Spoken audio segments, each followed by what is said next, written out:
Good afternoon again. Facebook. Another thing, talking about my mother's death, one of the craziest things, I think I did bring it up in another video, was when I was with my ex Daryl, who's a piece of junk, who probably tried to abduct me and drive me wherever because we were living in his bus/RV attempt. And I found out that he had pimped me out in probably October 2021, probably, because I was still with him at the time.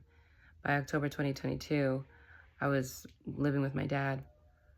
And I know Daryl had a thing going on with my older sister because he was just too sweet with her. I was like, wait, how do you guys know each other? Because Jess was hiding. She didn't even tell me she was there. When she came out of the house, we were coming back. It was weird.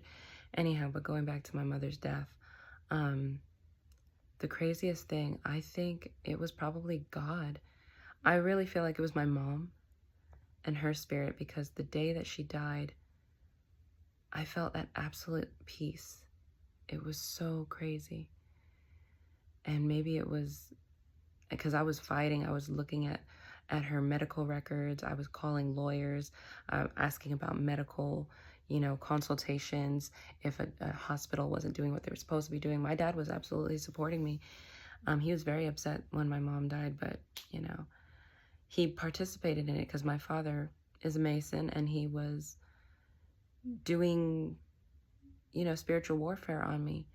And one of the backfires of spiritual warfare, especially if you're doing it to somebody who's a chosen one or anointed by God, is karma.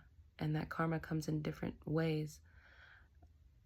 Since I'm bringing that up, my mother's body was riddled with cancer, supposedly ovarian cancer. So why was her whole entire body riddled with it? And she was in pain for years, and I begged her to go to the doctor. I said, please, Mommy, just go to the doctor. Let's find out. She's like, I don't want to know what's wrong with me. I think she knew already. She knew what my father was doing, and she knew that what he was doing was affecting her. She just wanted to die faster.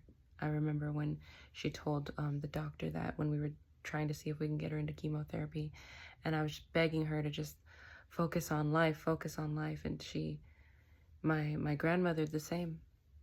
She told me that my grandmother wanted medication that would kill her faster. So what does that tell me about my grandfather? What was he doing against her? Or, my grandmother's children, my two aunts. They were focused on destroying me and doing witchcraft and such on me. It's just a sad cycle. But going back to my mother's day of death, March 9th, 2022, it was like I woke up and I wanted to fight, but everything in my body said, everything's going to be okay. Everything's fine. Be with the one that you love right now. And everything in my body said, fine, okay, I'll go back to Daryl. And I called him and I said, is it okay if I come by? Because he was ticking me off anyway. And pretty much making me choose between spending time with my mom and not, So I was like, well, I'll stay here with my dad then, screw you. And I drove back to his RV/bus. And we were actually having a nice time, and then it was around 10 o'clock at night. Well, 8 o'clock started to feel weird. I woke up and things didn't feel right. 9 o'clock went by, things didn't feel right.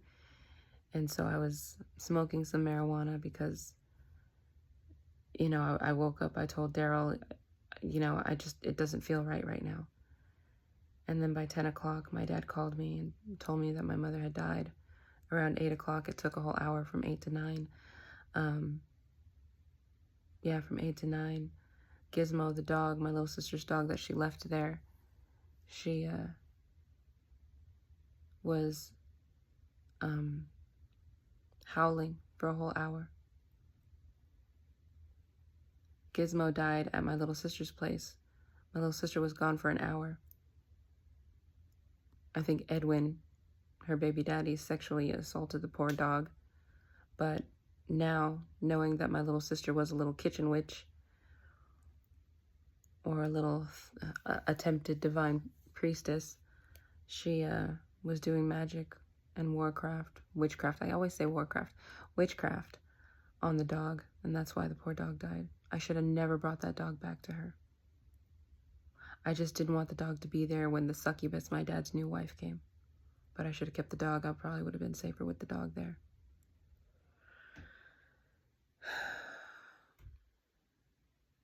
But yeah, I just wanted to mention, like, it was just absolute peace I felt. The whole day, it was like all of my troubles had gone away, but I think it was also God being like, you need to leave.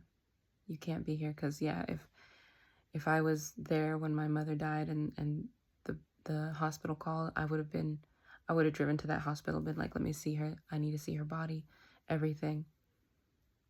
Knowing now that my mother was suffocated and probably put through torture before she died. Yeah, I probably would have been arrested because I would have been hell on wheels. You know. But God saved her soul, so that's all that matters now.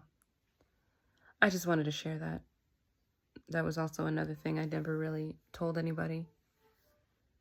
It was just so crazy how surreal and how peaceful I was. And it was really like, like I was being led. I didn't feel like myself. Like everything in my body was just like, I'm at peace. I'm going to go do this now. It almost was robotic. Like I was like, I'm good. I just need to go this way. I need to be as far away as possible. But at the same time, my mind was like, I can't be away from my mother. I can't. You know, my heart was like, no. And the distraction of Daryl helped. And then I think I cried for 3 hours before I fell asleep in his arms. It was a rough time. Anyway, happy thoughts I just wanted to share.